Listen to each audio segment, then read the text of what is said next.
Hello students, आज हम acceleration की स्टडी करने जा रहे हैं।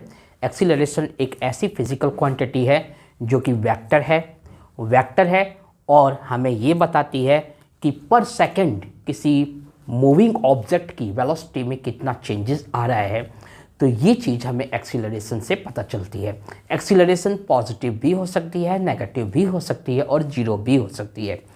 तो एक्सीलरेशन को समझने की कोशिश करते हैं। देखिए, acceleration is the increase in velocity पर सेकंड। पर सेकंड वेलोसिटी में जो इंक्रीजमेंट होता है वो इंक्रीजमेंट एक्सीलरेशन होता है, while retardation is the decrease in velocity पर सेकंड। जबकि रिटार्डेशन पर सेकंड जो वेलोसिटी में डिक्रीजमेंट आ रहा है उस डिक्रीज को हम रिटार्डेशन कहते हैं। रिटार्डेशन और एक्सीलरेशन में कोई डिफरेंस नहीं है। डिफरेंस बस इतना है कि अगर एक्सीलरेशन नेगेटिव है तो उसे रिटार्डेशन कहेंगे, एक्सीलरेशन अगर नेगेटिव है तो उसे डिसीलरेशन भी कहते हैं। यानी रिटार्डेशन और डिसीलरेशन दोनों सेम थिंग है। तो इस डेफिनेशन में आपको एक्सीलरेशन और रिटार्डेशन यानी नेगेटिव एक्सीलरेशन दोनों के बारे में बताया गया है कि acceleration is the increase in velocity पर second while retardation is the decrease in velocity per second। देखिए, acceleration is the rate of change of velocity with time। Time के साथ वेलोसिटी किस रेट से चेंज हो रही है, वो वेलोसिटी में जो चेंजेस आ रहा है हर सेकंड पे, वो एक्सीलरेशन कहलाता है। हम कह सकते हैं कि acceleration is equal to change in velocity upon time interval. यानी वेलोसिटी में जो चेंजेस आया वो कितने टाइम में आया, वो टाइम यहाँ पे टाइम इंटरवल है। तो acceleration is equal to final velocity minus initial velocity upon time taken. ये एक्सीलरेशन का फॉर्मूला है। इसको हम सिंपली इस तरीके से भी लिख सकते हैं, बिकॉज वेक्टर क्वांटिटी है एक्सीलरेशन और वेलोसिटीज भी वेक्टर क्वांटिटीज होती हैं, इसलिए इन पे वेक्टर का साइन आया है। बट हम सिंपली 9th क्लास में ऐसे ही लिखते हैं, a is equal to v minus u upon t, where a is acceleration, v is velocity. But हम क्लास 9th में इसे यहाँ पे फाइनल स्पीड और इनिशियल स्पीड के रूप में ट्रीट कर रहे हैं। तो a acceleration, v final velocity, u initial velocity. यानी स्टार्टिंग की ऑब्जेक्ट की जो वेलोसिटी है वो इनिशियल वेलोसिटी है और एंडिंग की जो लास्ट में जो वेलोसिटी हम देख रहे हैं वो फाइनल वेलोसिटी है। तो इनिशियल वेलोसिटी को हम फाइनल वेलोसिटी से सब्ट्रैक्ट करते हैं तो उसमें वेलोसिटी में चेंज कितना हुआ ये पता चल जाता है, और ये जो वेलोसिटी में चेंज हुआ वो किस टाइम इंटरवल पे हुआ, उस टाइम इंटरवल से हम उस चेंज को डिवाइड करते हैं तो हमें एक्सीलरेशन मिलता है। अब देखिए, कुछ बातें, इंपॉर्टेंट बातें हैं। If final velocity is greater than initial velocity then acceleration is positive. अगर फाइनल वेलोसिटी ग्रेटर होगी इनिशियल वेलोसिटी से तो सिंपल सी बात है कि एक्सीलरेशन पॉजिटिव होगा। If final velocity is less than initial velocity then acceleration is negative, and if final velocity is equal to initial velocity then acceleration is equal to 0, because equal minus equal is equal to 0। तो difference 0 आ गया तो 0 divided by any number which is not 0 we get 0। in this way acceleration becomes 0। तो acceleration is a vector quantity, acceleration vector quantity है। it means acceleration में magnitude के साथ साथ direction भी होती है। Acceleration of a body does not determine its direction of motion। Acceleration किसी भी बॉडी की जो एक्सीलरेशन होती है वो उस बॉडी की डायरेक्शन को नहीं बताती है। तो acceleration vector quantity, but acceleration एक बॉडी की डायरेक्शन को नहीं बताती। वेलोसिटी एक बॉडी की डायरेक्शन को बताती है, एक्सीलरेशन एक बॉडी की डायरेक्शन को नहीं बताती है। तो यहाँ पे ये इंपॉर्टेंट बात है कि acceleration of a body does not determine its direction of motion. अब देखिए, the positive or negative sign of acceleration tells us whether the velocity is increasing और decreasing with time. Acceleration positive भी हो सकती है, एक्सीलरेशन नेगेटिव भी हो सकती है। तो एक्सीलरेशन अगर पॉजिटिव है या नेगेटिव है तो वो डायरेक्शन को नहीं बता रही है। एक्सीलरेशन अगर पॉजिटिव है तो इसका मतलब है कि उसकी वेलोसिटी में इंक्रीजमेंट आ रहा है। अगर एक्सीलरेशन नेगेटिव है तो इससे ये पता चलता है कि वेलोसिटी डिक्रीज हो रही है। पर यूनिट टाइम पे वेलोसिटी डिक्रीज हो रही है तो एक्सीलरेशन नेगेटिव होगा, पर यूनिट टाइम पे अगर वेलोसिटी इंक्रीज हो रही है तो एक्सीलरेशन पॉजिटिव होगा। लेकिन अगर वेलोसिटी पॉजिटिव है या नेगेटिव है तो वेलोसिटी के पॉजिटिव होने या नेगेटिव होने से उसकी डायरेक्शन का पता चलता है, लेकिन एक्सीलरेशन के पॉजिटिव या नेगेटिव होने से वेलोसिटी में इंक्रीज या डिक्रीज का पता चलता है। अब बात करते हैं यूनिट ऑफ एक्सीलरेशन की। एक्सीलरेशन का क्या यूनिट होता है? तो unit of acceleration is equal to unit of final velocity minus unit of initial velocity. अब फाइनल वेलोसिटी में से इनिशियल वेलोसिटी अगर सब्ट्रैक्ट होगी तो आंसर जो आएगा वो भी तो एक वेलोसिटी होगा। तो हम कह सकते हैं कि unit of acceleration is equal to unit of velocity upon unit of time. Now what is the unit of velocity? The unit of velocity is metre per second. Metre per second ये velocity का unit है। And what is the unit of time? Time का क्या unit है? Time का unit second होता है। तो unit of time is second.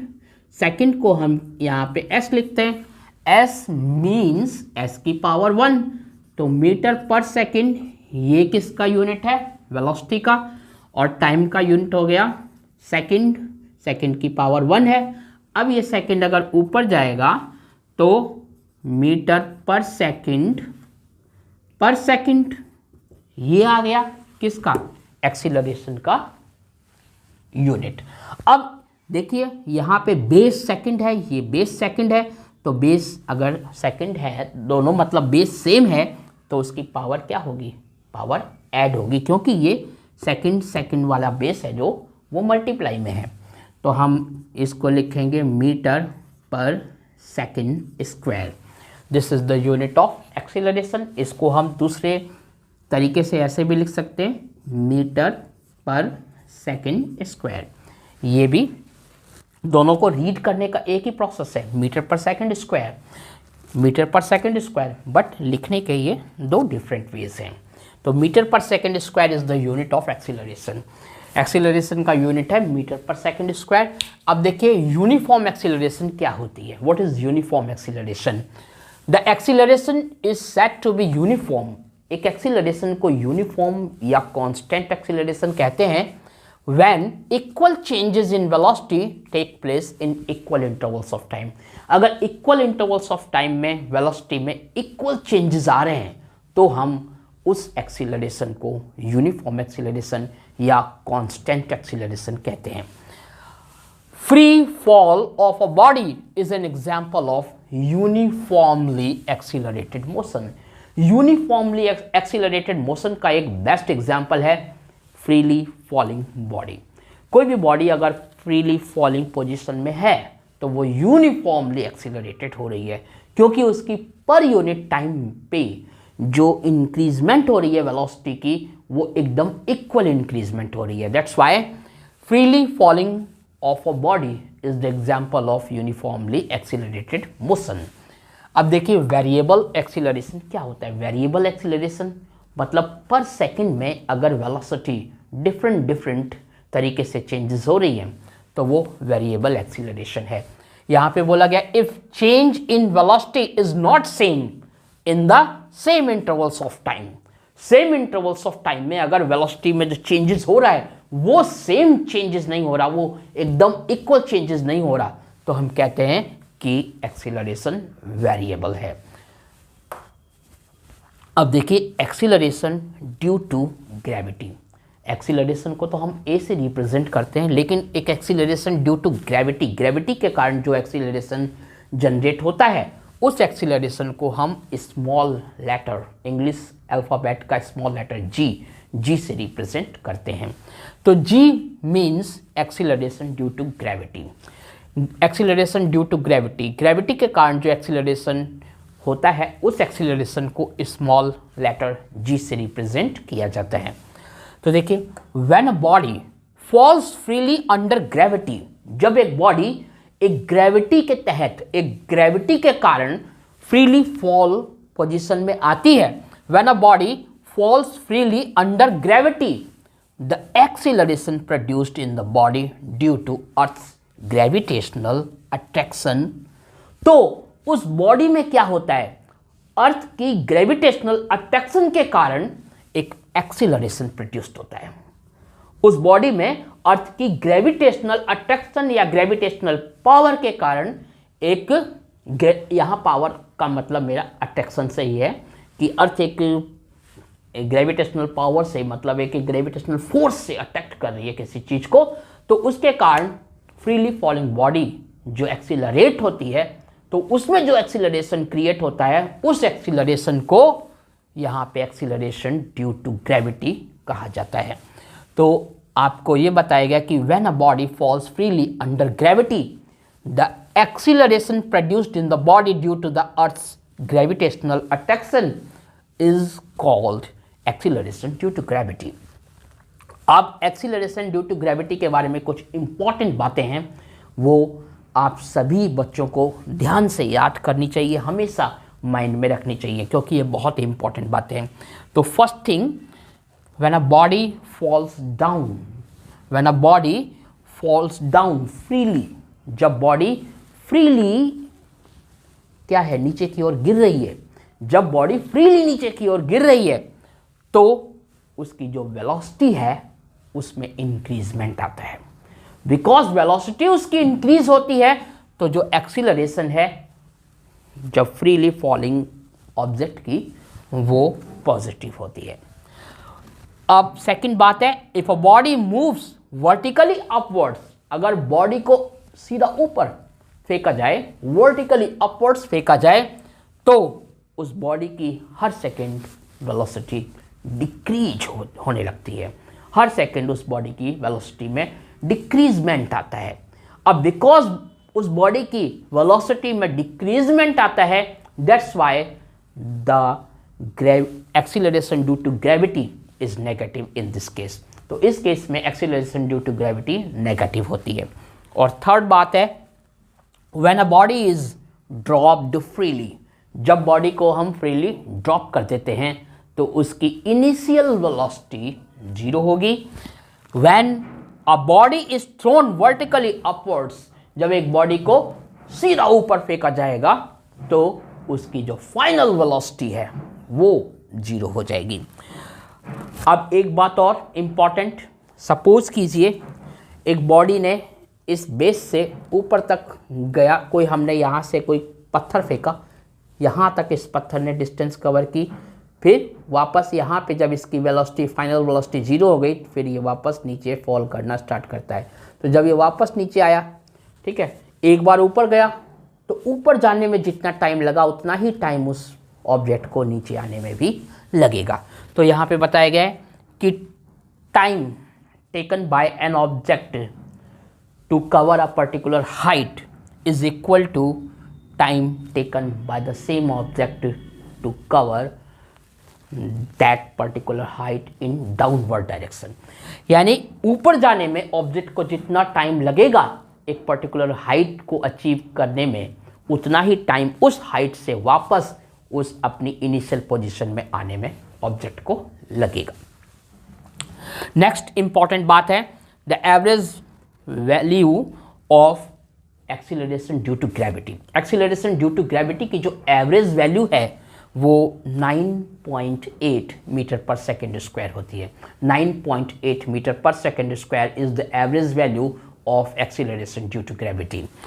And यहाँ पे एक और इम्पॉर्टेंट बात मैं लेता हूँ, the value of g, g means acceleration due to gravity, the value of g does not depend on the mass of a body. एक ऑब्जेक्ट की या एक बॉडी की जो जी की वैल्यू है वो उसके मास पे डिपेंड नहीं करती।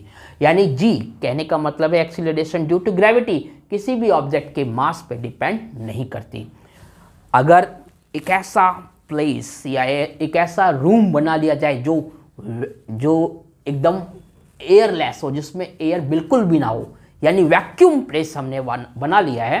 तो उस वैक्यूम प्लेस में अगर आप कोई भारी पत्थर हाथ में लो, सपोज कीजिए आपने एक ईंट उठा ली और एक पंख उठा लिया या कागज़ का टुकड़ा, उन दोनों को आप एक सेम हाइट से ड्रॉप करोगे ताकि वो सेम हाइट पे नीचे जाके गिरें, तो दोनों इक्वल टाइम इंटरवल, दोनों इक्वल टाइम लेकर नीचे पहुंचेंगे, यानी दोनों एक साथ नीचे पहुंचेंगे। तो इसका मतलब क्या हुआ? इसका मतलब यही है कि जो एक्सीलरेशन ड्यू टू ग्रेविटी है वो किसी भी ऑब्जेक्ट के मास पे डिपेंड नहीं करती है। किसी भी ऑब्जेक्ट का मास ज़्यादा हो या कम हो, उससे कोई फ़र्क नहीं पड़ता। ऑब्जेक्ट सेम टाइम इंटरवल में अपनी पर्टिकुलर हाइट डाउनवर्ड डायरेक्शन में कवर करता है। एक बात और एक्सीलरेशन के बारे में मैं बताना चाहता हूँ आपको कि जो अर्थ का सरफेस है, उस अर्थ के सरफेस पे जो पोल्स होते हैं, poles, north pole, south pole, वहाँ पे acceleration due to gravity maximum होती है। और अर्थ की जो इक्वेटर होती है, इक्वेटर, वहाँ पे acceleration due to gravity minimum होती है। और अर्थ के सेंटर पे अगर आप पहुँच जाओ तो एक्सीलरेशन ड्यू टू ग्रेविटी 0 होगी। और अगर आप अर्थ के सरफेस से ऊपर जा रहे हो या अर्थ के सरफेस से अर्थ के अंदर डाउनवर्ड डायरेक्शन में जा रहे हो, तो आपकी acceleration due to gravity decrease होना शुरू हो जाएगी। तो आज इस वीडियो में एक्सीलरेशन के बारे में इतना ही पढ़ेंगे। आई होप एक्सीलरेशन की ये जानकारी आपको अच्छी लगी होगी। सो ऐसे ही फिजिक्स की जानकारी लेते रहिए। और अगर आपने ये चैनल सब्सक्राइब नहीं किया है तो सब्सक्राइब कीजिए। और आने वाले कुछ दिनों में मैं इस चैप्टर के सारे न्यूमेरिकल क्वेश्चंस भी आपको समझाऊंगा और डेरिवेशन, जो 3 इक्वेशंस ऑफ मोशन है, उसको भी एक्सप्लेन करूंगा और graphical representations different physical quantities का भी आपको समझाऊंगा। So thank you very much for watching this video. पढ़ते रहो, लगन से पढ़ते रहो। आपकी ये 9th क्लास है। अगर आपने यहाँ से फिजिक्स में इंटरेस्ट लेना शुरू कर दिया तो 11th और 12th का जो बेस है आपका बहुत स्ट्रांग रहेगा। So thank you again for watching this video.